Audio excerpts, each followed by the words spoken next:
Bien, buen día, hija. Eh, Hay un tema en el que tenemos que ponernos de acuerdo. Me tengo que poner de acuerdo también con mis estudiantes y contigo respecto a lo que significa el estado de bienestar, como popularmente se lo define o se lo concibe, en contraposición a la economía de mercado. También en términos de lo que popularmente se lo define y se lo concibe, no siempre en muy buenos términos y en términos no muy científicos. Voy a dar simplemente mi opinión al respecto. No es ciencia, no es la palabra del sumo pontífice, simplemente es una idea relacionada con la voz de la experiencia. ¿Qué cosa es la economía de bienestar? ¿Qué cosa es una economía del mercado? En el extremo, en el mayor extremo del lado izquierdo, la economía de mercado, perdón, el estado de bienestar coincide con lo que se busca en una sociedad comunista. Igualdad absoluta,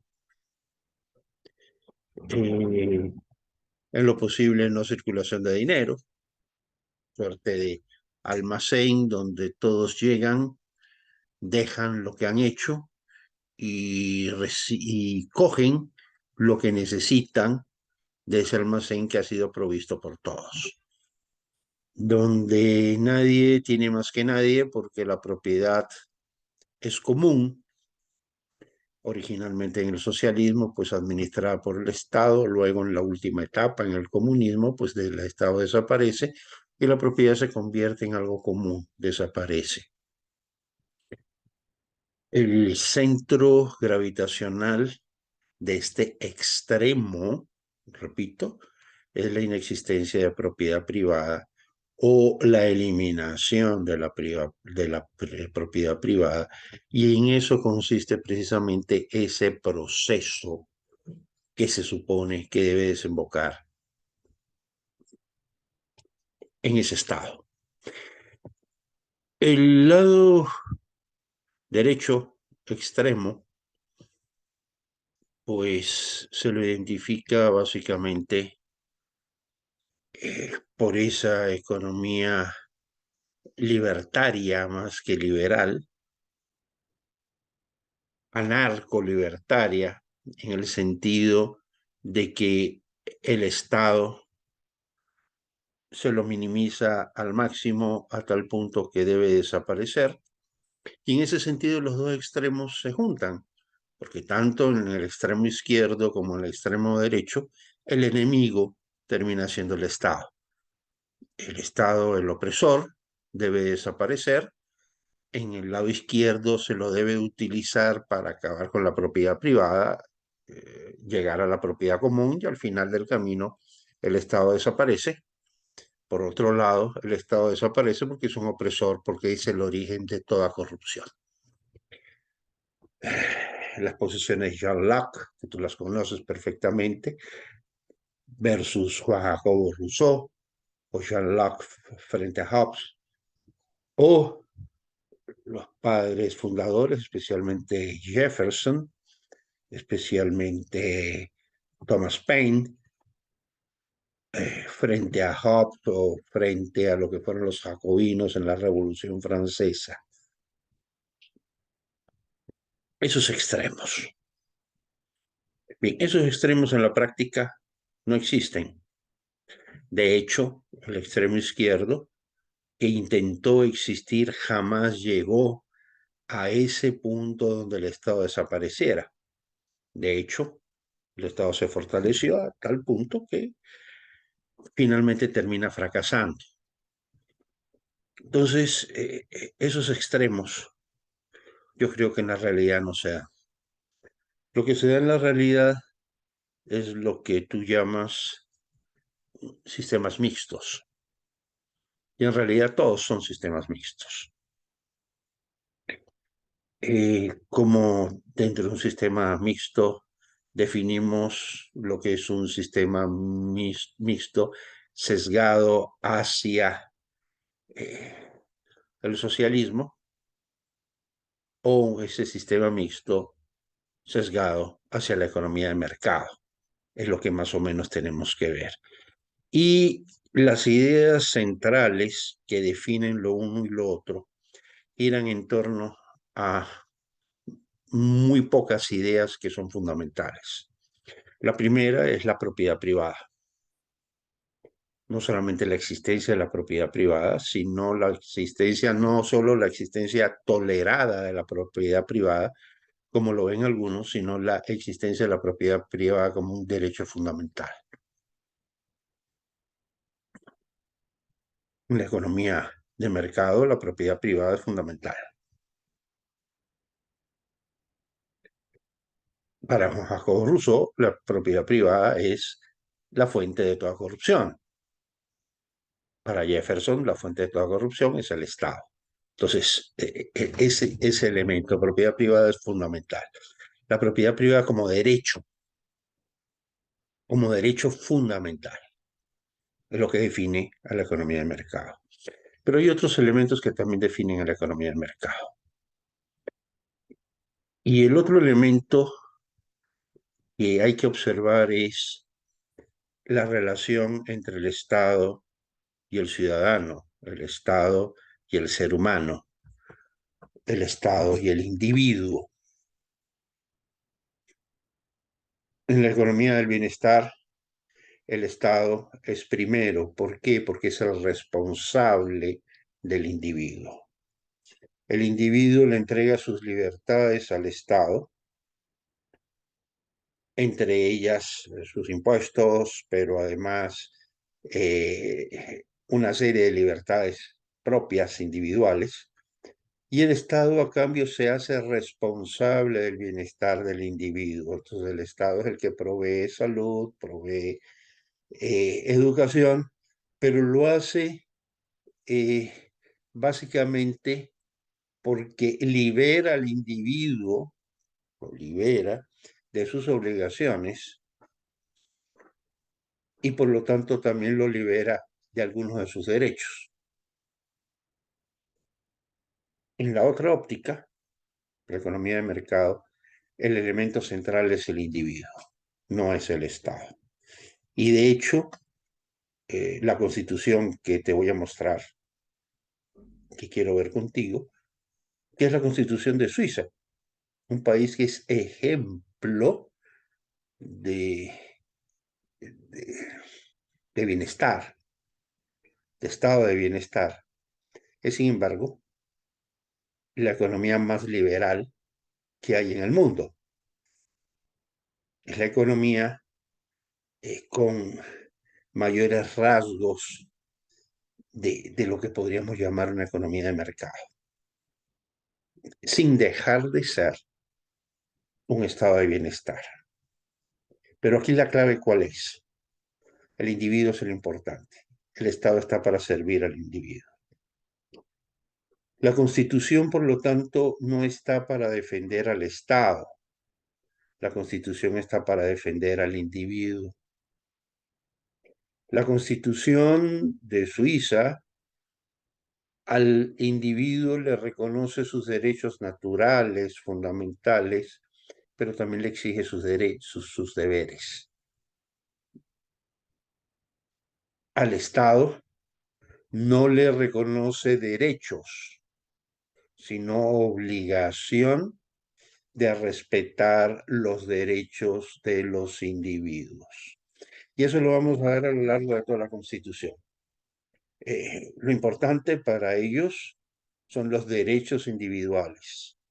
Ellos no hablan de derechos colectivos, ellos no hablan de derechos de minorías, no. Todos son iguales y todos deben de ser respetados por lo que son, en términos de su religión o no religión, en términos de su sexualidad, en términos de su definición sexual, en términos de género hombre-mujer, en términos de toda esa diversidad social, pero una diversidad social de individuos, no de grupos, una diversidad social donde cada individuo se define como le dé la gana de definirse sin crear para ello otro derecho distinto al de poder ser lo que es, sin que el Estado lo prejuzgue o lo discrimine o otros individuos lo discriminen. Eh, eh, eh, vamos a ver precisamente ese tema en algunos artículos importantes de la Constitución suiza que quiero compartir contigo.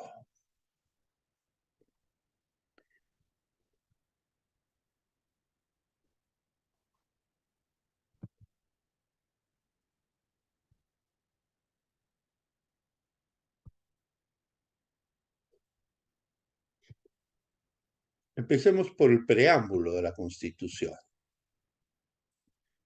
El preámbulo de la Constitución suiza se parece mucho al preámbulo de muchas constituciones. De hecho, se parece mucho al preámbulo de la Constitución norteamericana. En nombre de Dios Todopoderoso no le da un nombre en particular. Esto encierra a cristianos, judíos, musulmanes y ateos también. El pueblo suizo y los cantones, conscientes de su responsabilidad respecto a la creación. El pueblo consciente de su responsabilidad. Y esto es importante. Aquí no habla del pueblo consciente de sus derechos. No, no, no. El pueblo consciente de su responsabilidad. Decidieron renovar su alianza para fortalecer la libertad, la democracia, la independencia, la paz en un espíritu de solidaridad y apertura al mundo. Decidieron renovar su alianza. El Estado es eso, es una alianza. Es una alianza hecha por individuos. Es una alianza hecha por personas que deciden asociarse. Decididos a convivir con la consideración mutua y el respeto a su diversidad. Blancos, negros, amarillos, hombres, mujeres, todos los géneros que uno se pueda imaginar que puedan darse, ¿ya? Todos en su individualidad unidos con un vínculo común que es la Confederación Suiza. Consciente de sus logros comunes y de sus responsabilidades con generaciones futuras. Y esto es importante. Ellos no solamente están hablando del presente, ellos están hablando también del futuro.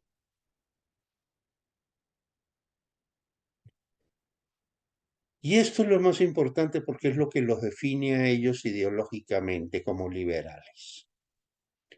Este párrafo que tengo subrayado o este pedazo que tengo subrayado, este segmento, los define como liberales, pero también los define como un pueblo solidario. Son liberales, son individualistas, pero son solidarios. Sabiendo que solo el que utiliza su libertad o solo los que utilizan su libertad permanecen libres. Esto es importante. Solo los que utilizan su libertad. Aquí hay una definición de libertad. La libertad es un derecho del ser humano, pero no todos los seres humanos son libres. ¿Qué significa ejercer la libertad?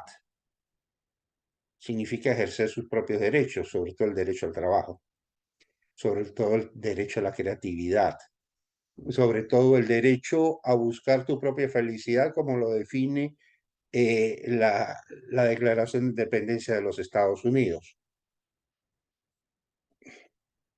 Libertad frente a quién? Frente a los demás individuos y libertad frente al Estado. Yo permanezco libre porque utilizo mi libertad. No le entrego mi libertad al Estado para que el Estado me haga mi tarea. Yo hago mi tarea. Sabiendo que solo los que utilizan la libertad permanecen libres y que la fuerza de un pueblo se mide por el bienestar de sus miembros más débiles.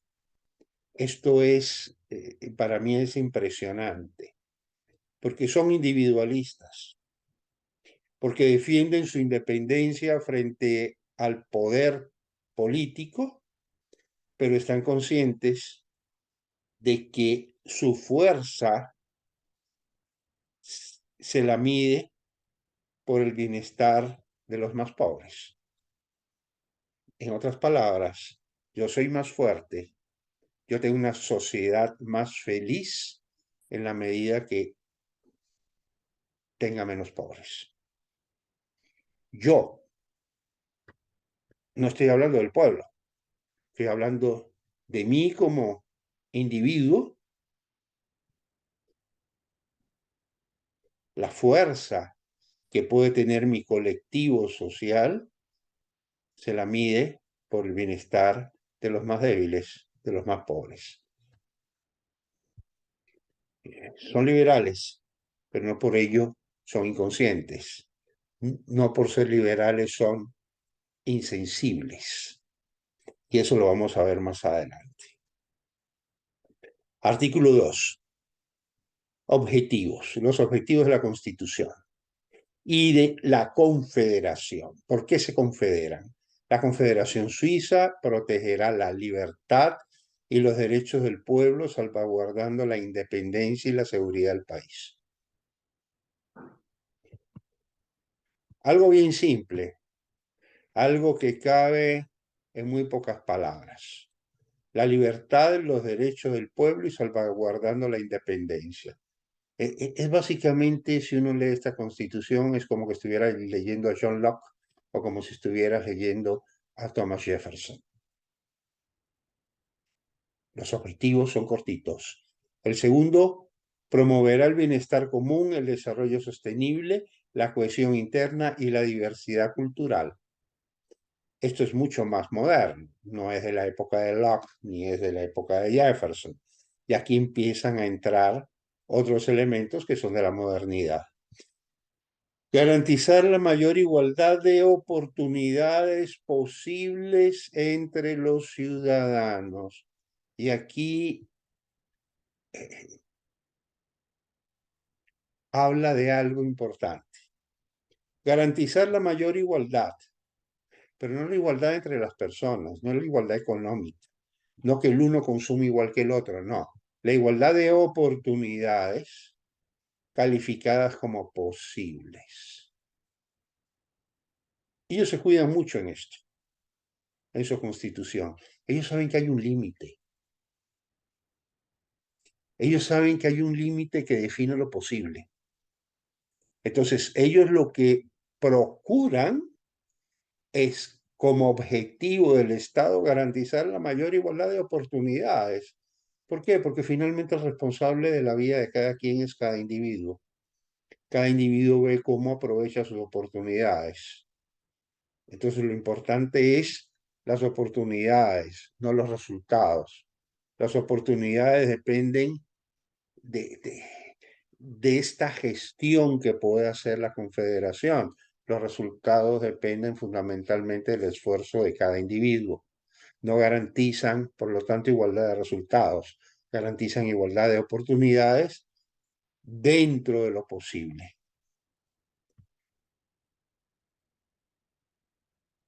Está comprometido con la preservación de largo plazo de los recursos naturales y el orden internacional justo y pacífico. Uno ve esto y dice, bueno, esto es un Estado liberal, pero ¿qué condiciones han logrado ellos desde 1803, que es cuando se da la última independencia? Ellos han pertenecido primero al imperio, al Sacro Imperio Romano, Germánico Romano, luego Napoleón los invade y bueno, desde 1803 en adelante tienen un índice de desarrollo humano de 96,2. Es el primer puesto en el mundo. Es el índice de desarrollo humano más alto. O sea, ¿logrado por qué? ¿Por las garantías del Estado? No, por el esfuerzo de los individuos. El, Producto Interno Bruto per cápita son $87.000, que es el cuarto más alto en el mundo. Primero está Liechtenstein, Irlanda es un poco más alto, el otro no me acuerdo cuál es, y en el cuarto lugar está Suiza. Y cuando hablamos de desigualdad,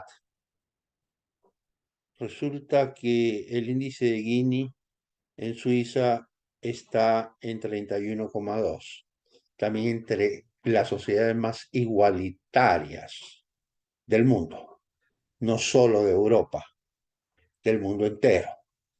La pregunta es entonces cómo se logra tanta igualdad cuando lo que se garantiza no es la igualdad de resultados, sino la igualdad de oportunidades.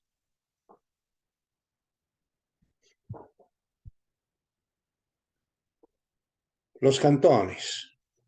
Los cantones son soberanos, salvo en la medida en que su soberanía esté limitada por la Constitución Federal. Ejercerán todos los derechos que no son conferidos a la Confederación. ¿Por qué esto es importante?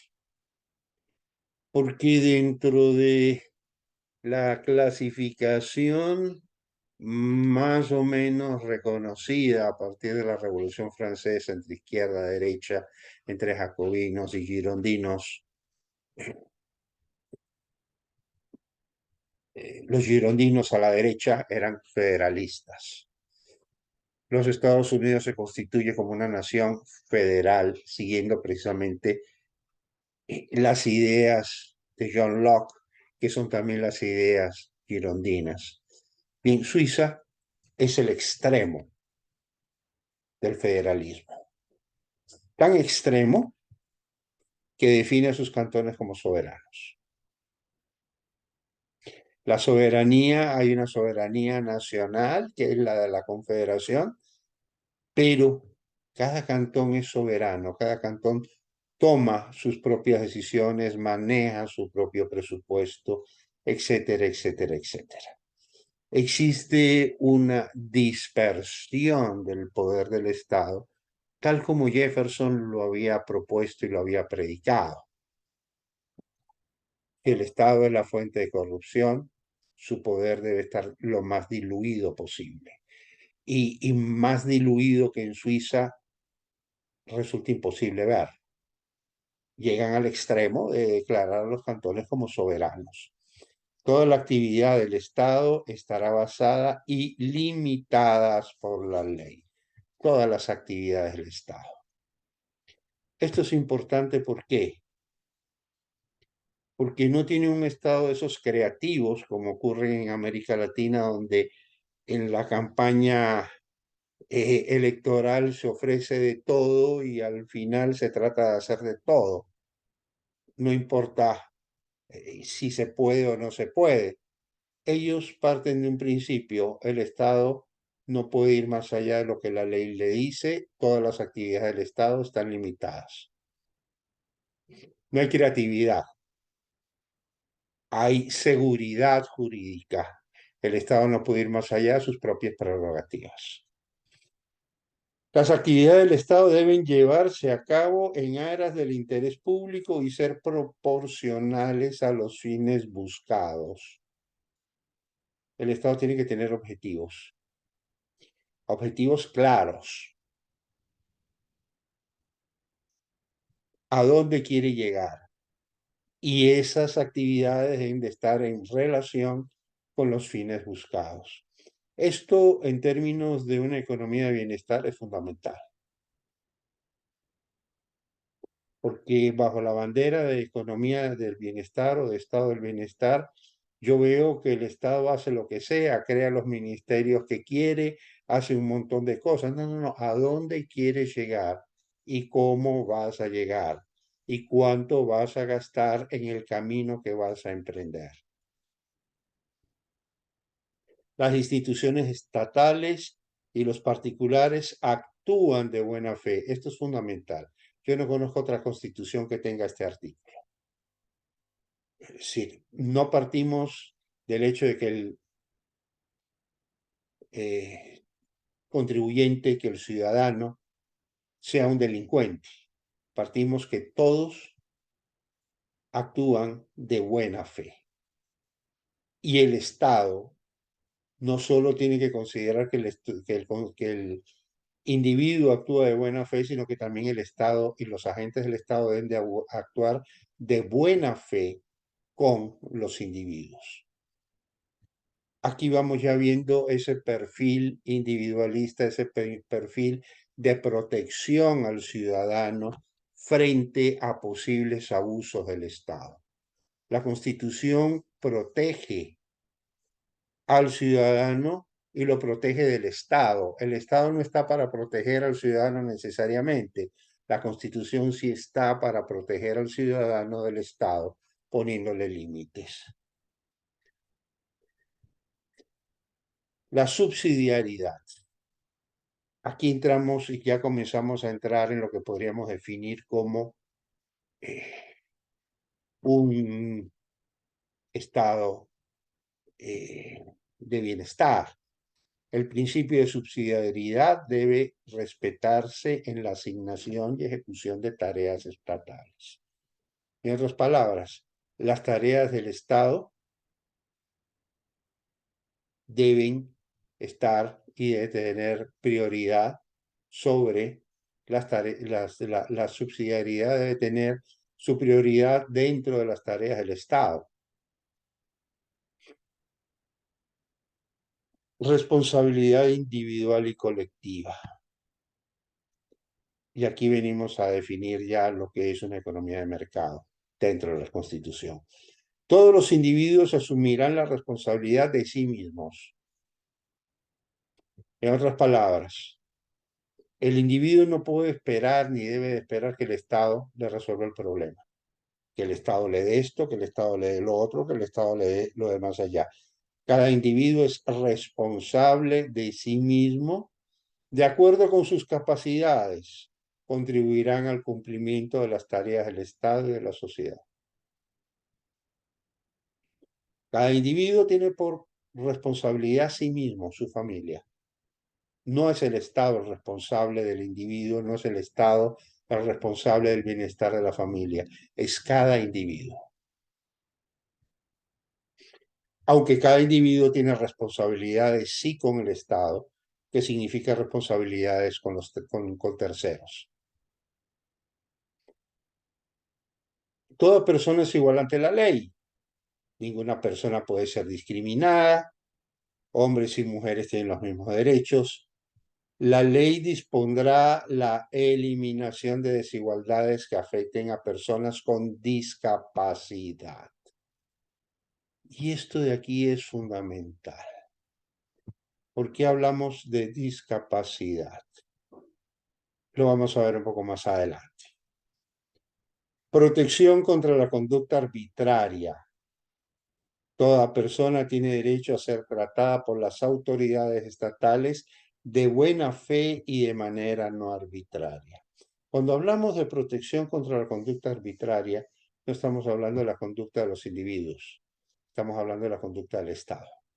Es decir, estamos poniéndole siempre límites al Estado. Algo muy en línea con John Locke, algo muy en línea con Thomas Jefferson, aunque ninguno de los dos era suizo. Artículo 12. Derecho a la asistencia cuando lo necesite.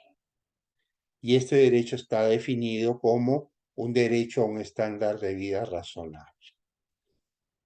Derecho a la asistencia. Pero ese derecho a la asistencia tiene un límite. Ese derecho a la asistencia discrimina al ciudadano. ¿Quiénes tienen derecho a la asistencia? Quien lo necesite. Y bueno, quien lo necesita, quien define la necesidad. La propia Constitución lo dice. Las personas necesitadas y no capaces de mantenerse a sí mismas. Personas necesitadas, incapaces de mantenerse a sí mismas. Tienen derecho a asistencia y atención y a los medios financieros necesarios para un nivel de vida digno. Pero no todo el mundo. ¿Por qué? Porque el principal deber del ciudadano es mantenerse a sí mismo. Y esa Constitución no habla solo de derechos, habla también de obligaciones. Entonces, la obligación de cada persona está en sí misma, en su propio derecho, en su propia acción, en el propio ejercicio de la libertad individual de cada quien.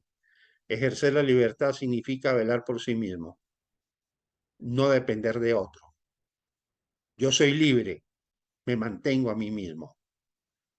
Ejerzo mi libertad y la Constitución dice que solo ejerciendo la libertad se puede ser libre. Es un país de ciudadanos que son libres.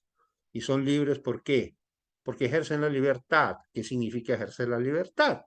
Velar por sí mismo.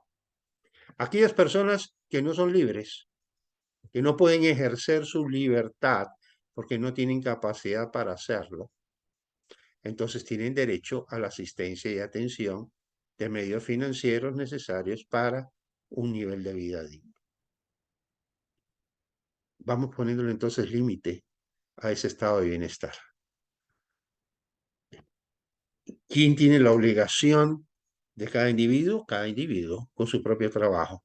Por eso es tan importante el derecho al trabajo y por eso es tan importante para ellos la existencia de fuentes de trabajo. Para que cada persona ejerza su libertad y resuelva sus problemas ejerciendo su libertad. Aquellos que no pueden, bueno, ahí está la solidaridad del Estado.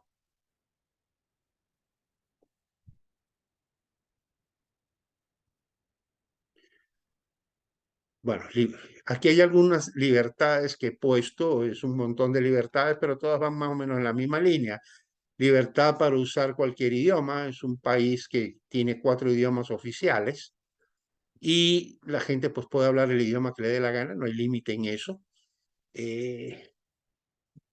No sé cómo lo tomes, pero júzgalo de acuerdo a tu experiencia. El derecho a la educación básica, se garantiza el derecho a una educación básica adecuada. Para ellos la calidad es importante. Ya tú estuviste viendo lo que ocurre en Estonia, pues en Suiza es exactamente igual. La calidad de la educación está dirigida precisamente al ejercicio de la libertad. ¿Y cómo se ejercita la libertad? Pues velando por cada quien, velando por sí mismo y por su familia. Libertad académica, la libertad de investigación y enseñanza está garantizada. Para mí eso es importante. Yo a veces en la universidad veo que, bueno, yo sí la he ejercido como me ha dado la gana hacerlo, pero ya estoy viejo, veo que hay mucho control, especialmente de orden ideológico. Para ellos ese control de orden ideológico no cabe, ¿no? Existe libertad académica, existe libertad de investigación y de enseñanza. La garantía de la propiedad. Esto es fundamental en una economía de mercado. No es que se tolera la propiedad, es que la propiedad aparece como un derecho. El derecho a la propiedad está garantizada. El derecho es un derecho fundamental. La compra obligatoria de bienes de cualquier restricción a la propiedad que sea equivalente a la compra obligatoria se compensará íntegramente. Aquí estamos hablando cuando el interés público está por arriba del interés privado y entramos pues a expropiar y ese tipo de cosas. Libertad económica, fundamental. La libertad económica está garantizada. Libertad económica incluye en particular la libertad de elegir una ocupación, así como la libertad de ejercer una actividad económica privada.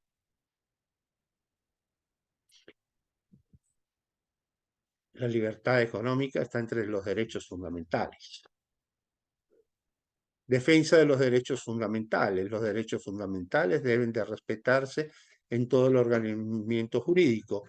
Quien actúe en nombre del Estado está obligado por los derechos fundamentales y tiene el deber de contribuir a su aplicación. Las autoridades velarán porque los derechos fundamentales, cuando proceda, se apliquen a las relaciones entre particulares, cuando proceda. Es decir, la actividad entre privados es entre privados. Si existe conflicto, pues procede la intervención del Estado. Estamos hablando de justicia. Quien actúa en nombre de la ley está obligado por los derechos fundamentales. Repito, es una constitución que garantiza los derechos del individuo sobre el Estado. No garantiza los derechos del Estado, no garantiza derechos colectivos, no habla de derechos de naturaleza, aunque sí se menciona la naturaleza al principio, pero no se habla de derechos, no es sujeto de derecho. En toda esta constitución el único sujeto de derecho se llama individuo, persona, ciudadano. Restricciones a los derechos fundamentales. Las restricciones a los derechos fundamentales deben de tener una base jurídica. La restricción significativas deben basarse en una ley federal. Lo anterior no se aplica en casos de peligro grave inmediato en los que sea posible adoptar otras medidas. Ya aquí estamos hablando de otras cosas. Las restricciones a los derechos fundamentales deben justificarse en aras del interés público y para la protección de los derechos fundamentales de los demás. Las restricciones a los derechos fundamentales deben ser proporcionales. La esencia de los derechos fundamentales es sacrosanta. O sea, esta calificación que se usa, creo que lo dice todo. Los objetivos sociales. Y aquí entramos de nuevo al estado de bienestar, pero un estado de bienestar que, como yo te decía, se define dentro de lo que es la razón, de lo que es la eficiencia, de lo que es lo posible. No es un estado donde se lanzan derechos y derechos y derechos y después veré cómo te los doy, cómo los financio. De hecho, el último numeral de este artículo prohíbe hacer eso, sino que va hablando sobre los derechos en la medida que estos puedan ser cumplidos de parte del Estado. Toda persona tiene derecho a acceso a la seguridad social, obviamente pagándola de su bolsillo. Toda persona tiene acceso a la atención a la salud que necesita. Las familias son protegidas y alentadas como comunidades de adultos y de niños. Toda persona apta para trabajar puede ganarse la vida trabajando en condiciones justas. Toda persona que busque alojamiento para sí misma, su familia, puede encontrarla un alojamiento adecuado en condiciones razonables. Este para mí es maravilloso. Los niños y los jóvenes, así como las personas en edad en empleo, pueden obtener una educación y recibir una formación básica avanzada de acuerdo a sus capacidades. Se alienta a los niños y a los jóvenes a convertirse en personas independientes y socialmente responsables y reciben el apoyo en su integración social, cultural y política. Se les alienta a convertirse en personas independientes, socialmente responsables. Eso forma parte de la educación. Es un elemento importante que apunta a la educación, a los objetivos de la educación. ¿Para qué educo a los niños? Para que sean personas independientes y socialmente responsables. La Confederación y los cantones se esfuerzan por garantizar que toda persona esté protegida contra las consecuencias económicas de la vejez, la invalidez, la enfermedad, los accidentes, el desempleo, la maternidad, orfandad debería decir aquí, y viudez. ¿Qué es esto si no estado de bienestar? Es una economía de mercado con estado de bienestar. Bueno, ¿y cuál es la diferencia? La diferencia la vamos a ver ahora. Se esforzarán por alcanzar estos objetivos sociales dentro del ámbito de sus poderes constitucionales y de los recursos que dispongan. Hay una restricción presupuestaria. El derecho no es absoluto, el derecho es relativo. ¿Relativo a qué? ¿A cuánto tengo para hacerlo? No es que haya un derecho que haya que cumplirlo y que se cumpla, llueve, truena, relampaguea y los recursos, anda y mira de dónde los sacas. No, todo esto está condicionado a los recursos que se dispongan. Y este numeral 4 es lapidario. No se puede establecer ningún derecho directo a las prestaciones estatales sobre la base de estos objetivos sociales. La sociedad va a trabajar para lograr esto.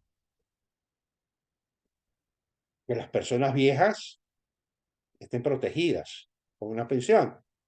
Que los inválidos que no pueden trabajar puedan mantenerse. Que los enfermos, los accidentados, los que no tienen empleo coyunturalmente, las madres, los huérfanos, las viudas, todo eso está dentro de los objetivos sociales del Estado. Pero nada de esto puede constituirse en un derecho directo de prestaciones estatales sobre la base de objetivos sociales. Es decir, no puede haber una ley que diga que todas las viudas van a recibir una pensión así, que todos los desempleados van a tener un seguro así, o que todos los viejos van a tener una pensión así. No puede haber una ley que establezca esas restricciones, porque esos derechos per se están restringidos. En el estado de bienestar, como tú lo ves en España, la idea es al revés. La restricción no es al derecho. La restricción no existe. Aquí está el derecho, anda y mira a ver cómo haces para cumplirlo. Anda y mira a ver cómo lo haces. Y entonces en las campañas electorales es el baratillo, como ocurre en Ecuador y en toda América Latina, de quién ofrece más. Aquí nada se puede ofrecer porque nada se puede garantizar por ley. Todo esto está sometido a una restricción presupuestaria, con que se sienta la cucaracha, como decimos los cubanos. Esto hacia acá tiene que apuntar el Estado. Un Estado que no apunte hacia acá no tiene razón de ser. Pero hay una restricción presupuestaria que el ciudadano debe de entender. Por eso, el deber fundamental del ciudadano es ejercer su libertad, velar por sí mismo. Por eso la solidaridad. Yo ayudo a velar por otros a través del pago de mis impuestos, porque en algún momento otros tendrán que velar también por mí cuando yo no pueda. Pero todo esto depende fundamentalmente de la capacidad de la economía. Y es uno de los países más ricos del mundo, que tiene el PIB per cápita, tiene el cuarto PIB per cápita más alto del mundo. Sin embargo, aún en esas condiciones, ellos están conscientes de que todo esto está sometido a una restricción presupuestaria. Y en tal sentido, si existe esa restricción presupuestaria, se prohíbe por constitución establecer derechos directos sobre estas prestaciones estatales. Bien, eh, ¿es una economía del bienestar o es una economía del mercado? No, Suiza es una economía de mercado, es una economía liberal, es una economía capitalista, 100% capitalista, 100% de mercado. No es esa economía de mercado de la que a veces nos hablan con el cuco, diciéndonos de que la ley de la selva y que los unos devoran a los otros. No, es una economía de mercado que tiene un fundamento de solidaridad muy fuerte, donde es el individuo, es la conciencia social de cada individuo, creada desde la propia escuela, lo que permite que las cosas funcionen. Cada quien es responsable de sí mismo y eso es un principio liberal. El Estado no responde por nadie. El Estado no está para resolverle la vida a nadie. Cada quien debe ejercer su libertad velando por sus propios medios, pero tiene un enorme contenido de solidaridad en conciencia de que hay personas que no pueden. Entonces aquellos que no pueden, definidos como que no pueden, clasificados como que no pueden, entonces tienen acceso. Hay otro elemento fundamental que es la conciencia del riesgo o de los riesgos que el individuo corre a lo largo de su vida. Entre ellos la vejez, que no es un riesgo, sino que es una realidad. La vejez, la única manera de escapar de la vejez es muriéndose antes. Pero el individuo tarde o temprano termina con cierto grado de invalidez generado por su propia incapacidad en la vejez. Entonces, el otro riesgo importante es el riesgo de salud. Eh, nos podemos curar de una gripe, pero si nos da una enfermedad catastrófica, sabemos que no hay chequera que aguante. Como todos somos sujetos del mismo problema, pues entonces todos debemos aportar para que aquellos que son mínimos, que tienen este tipo de problemas, pues puedan enfrentarlo con tranquilidad. Entonces hablamos de un servicio de salud que todos contribuimos a financiarlo, pero que debe ser de calidad. ¿Por qué? Porque debe ser más eficiente que el privado. La idea es esa. Yo contribuyo a un servicio colectivo en la medida que ese servicio colectivo me dé prestaciones mejores que aquellas que podría obtener en el lado privado. Una mentalidad totalmente distinta a la que nosotros tenemos. Para nosotros el servicio público necesariamente es mala calidad. Tiene que ser un servicio malo. No, aquí no. Aquí yo contribuyo para que ese servicio público me brinde el mejor resultado. Y en términos de la educación, ellos tienen conciencia de que la educación es una inversión, porque la vida responde a un ciclo. Las nuevas generaciones tienen que reemplazar a las generaciones que van envejeciendo. Y la única manera de que las generaciones que envejecen puedan mantener sus niveles de vida es que las nuevas generaciones sean tan productivas o más productivas que aquellas que están reemplazando. Entonces, ¿tienen un estado de bienestar? Sí, definitivamente tienen un estado de bienestar. ¿Es una economía de mercado? Sí, definitivamente es una economía de mercado definida desde la propia Constitución. Moraleja, no hay contradicción entre lo uno y lo otro. Las formas es lo que cambian. Los enfoques ideológicos son los que cambian la perspectiva.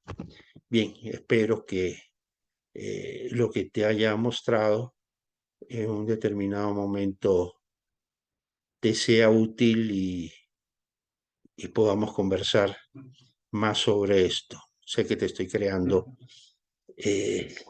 ciertas restricciones a ti también, porque esa libertad de investigar y de crear no es tan absoluta en muchas partes. Aquí no lo es, por lo menos en Ecuador, aunque yo la ejerzo como me da la gana, ya tengo edad para hacerlo.